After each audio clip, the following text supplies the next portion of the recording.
All right, for more on that story, joined now by DA Member of Parliament, Dr. Leon Schreiber, who has, of course, been leading this campaign to unseal the cadre deployment records. Have been successful in some instances, but this one certainly being challenged now and taken to the Supreme Court of Appeals. Dr. Schreiber, good to have you. Good evening. Good evening, Thabo, and good evening to the viewers. So, tell me, what happens? I mean, about a week ago, the court said hand over the documents in 5 days or 5 working days. We worked it out to be at the end of today. Does the ANC phone you and say we are not going to do that? Do they issue a public statement? How does it work? How do you get informed that you are certainly not going to get the documents? Well, these things tend to be handled through lawyers as these processes go. So we found out through a lawyer's letter that this is the petition that the ANC is now submitting to the Supreme Court of Appeal. And we have also received their founding papers in this particular attempt.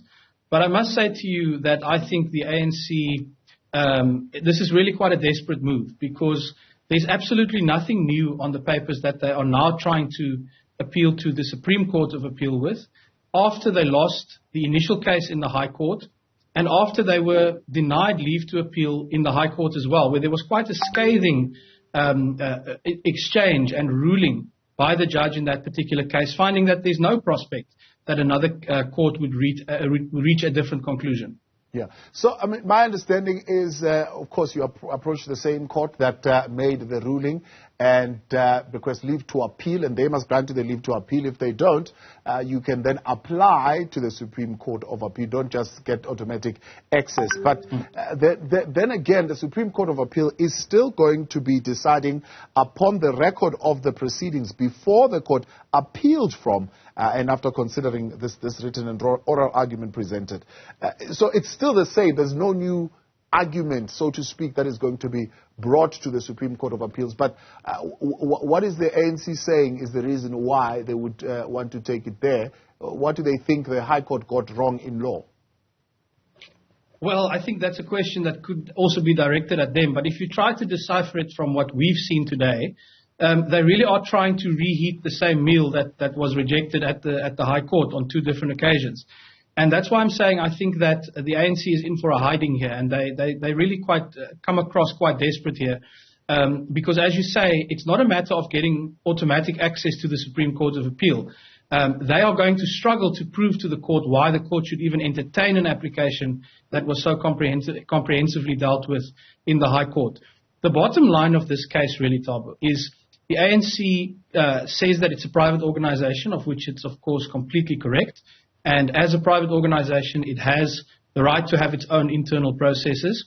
But when those internal private processes cross over into the public sphere, that is where you start running into trouble in terms of the Promotion of Access to Information Act. So because the Cadre Deployment Committee makes decisions and then instructs ANC ministers or selection panels on who their preferred candidate is, once they do that, they are actually interfering in the public sector. And at that moment, the public gains the right to know on what basis they were interfering. And that's why, really, we believe we have a solid case here and that the ANC is on a hiding to nowhere with this appeal. So this, of course, Dr. Schreiber, has raised a rather interesting conversation around what you're attempting to do. Others looking at it and saying this is the DA trying to regulate and limit the rights of political parties to their own internal politics of the party. Are you trying to regulate the internal political party decisions? And how is this going to affect your own organization? Well, we're trying to enforce compliance with the Constitution.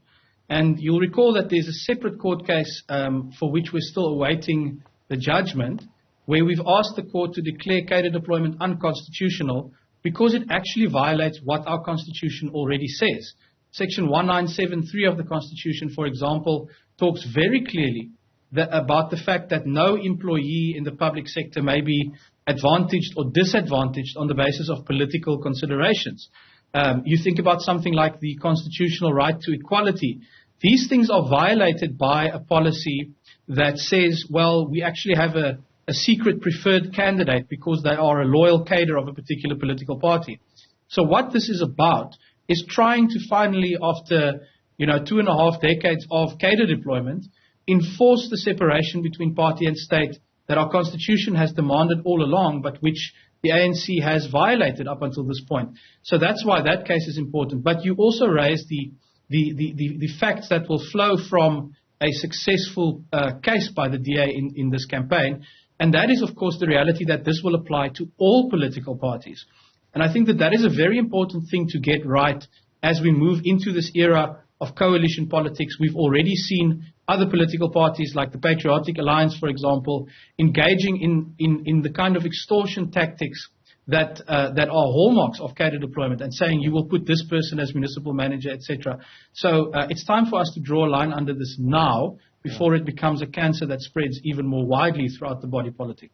Very interesting that you bring that up. So is the DA ready to let voters, for example, know what discussions are taking place behind closed doors in those coalition agreements? Because up till now, I mean, there's not a single coalition arrangement that has been made public. We don't know what the minutes are, what the meetings were discussing, and what the arrangements are. We just know that we are agreeing to vote together on these matters and put a government together.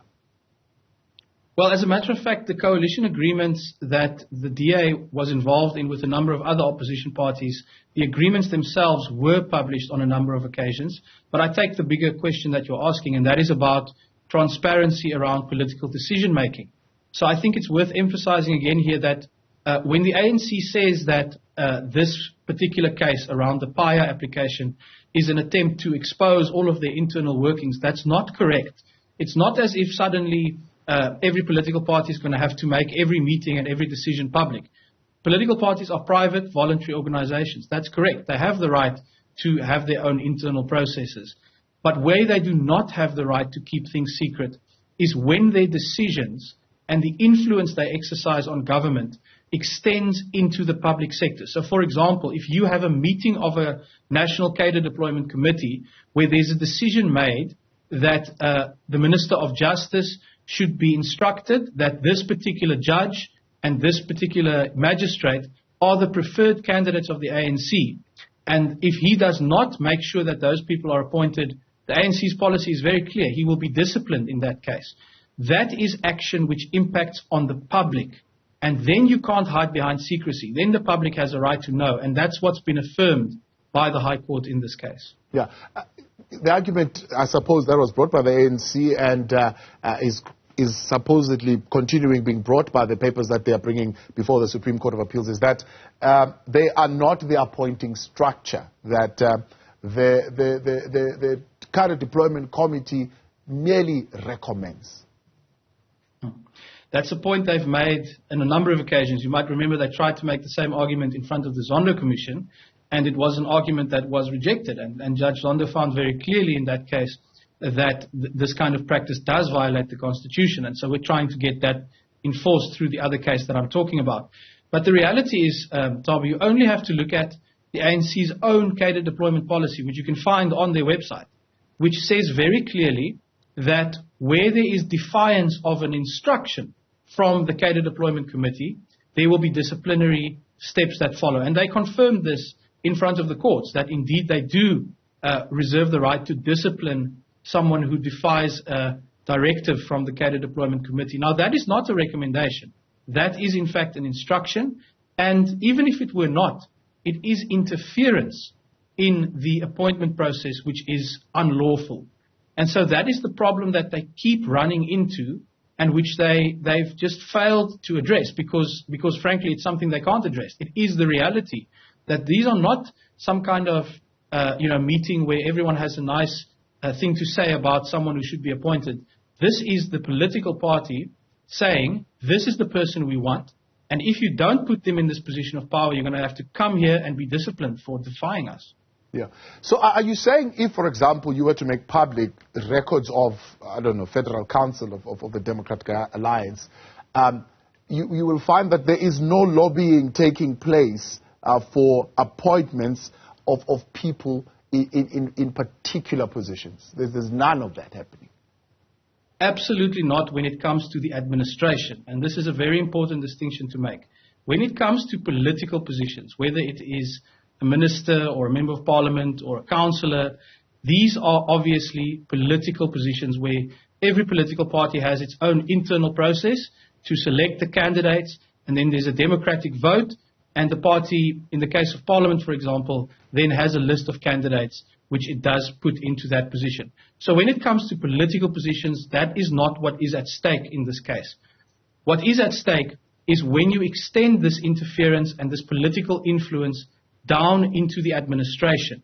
And that really is the difference, Thabo, is that when you have a selection panel or a selection process in a place like the Western Cape Province, where the DA is, of course, in government, there is no such thing as a premier being instructed by the political party to say, this is the person we want as the head of department or the director of a particular government department. We respect the selection process because you must remember when there's a panel constituted to do an interview for a vacancy, that panel often includes already the relevant MEC or minister or political head of a department, and they are within their full rights to ask questions about a particular candidate's values and alignment with the mission of that government. So that is totally fair game. But what is unacceptable is for that panel to receive instructions from a secret meeting held somewhere in Luthuli House to say it doesn't really matter what happens in the panel, this is the person we want. So does that apply to someone who is, for example, appointed to the office of the mayor as head of department? So there's political positions in certain spheres that are excluded. Section 12A of the Public Service Act, this is where you will find things like special advisors or a chief of staff in the office of a mayor or a premier or the president or a minister. So those are part of the limited number of political appointments that are exceptions. But where it most certainly is not acceptable to have a party being issuing instructions would be into the administration, the director general, the head of department, municipal managers, that kind of thing. So, I mean, from the request that you made for the 2021, 22nd of February document, you relied on 3 rights. The judge was not convinced on the third one, but certainly on the what you've mentioned, the enactment of legislation about the cadre deployment policy, the oversight duty over appointments into state organs. Is that still what you're going to be relying on as far as this appeal is concerned? So the initial request that we directed at the ANC made it clear that there are a number of constitutional rights at stake in this application. So things like I mentioned to you, the right to equality, the right not to be discriminated against on the basis of political orientation, etc. And then there are these practical requirements in terms of my oversight duty as a member of parliament, in terms of holding accountable these decisions and making laws that the judge did in fact say are relevant. Because at the end of the day, if someone is appointed as the head of department, for example, in a particular government department, and that decision was influenced in any way by a directive from the cadre deployment committee, then we cannot have proper oversight if we don't know about it. And that is really why the access to information and the transparency aspect is so important, because we as members of parliament simply don't have a complete picture of the appointment process if there is something happening in some secret, smoke-filled back room somewhere. And that's, again, where I say the ANC keeps running into problems, because the reality is the meetings and the decisions taken by this committee do influence appointment processes, and then it becomes something that the public and members of parliament are allowed to see. Dr. Schreiber, as always, much appreciated. Thanks for coming on tonight. That is a member of parliament there for the Democratic Alliance, leading this campaign to have the records of the cadre deployment committee made public.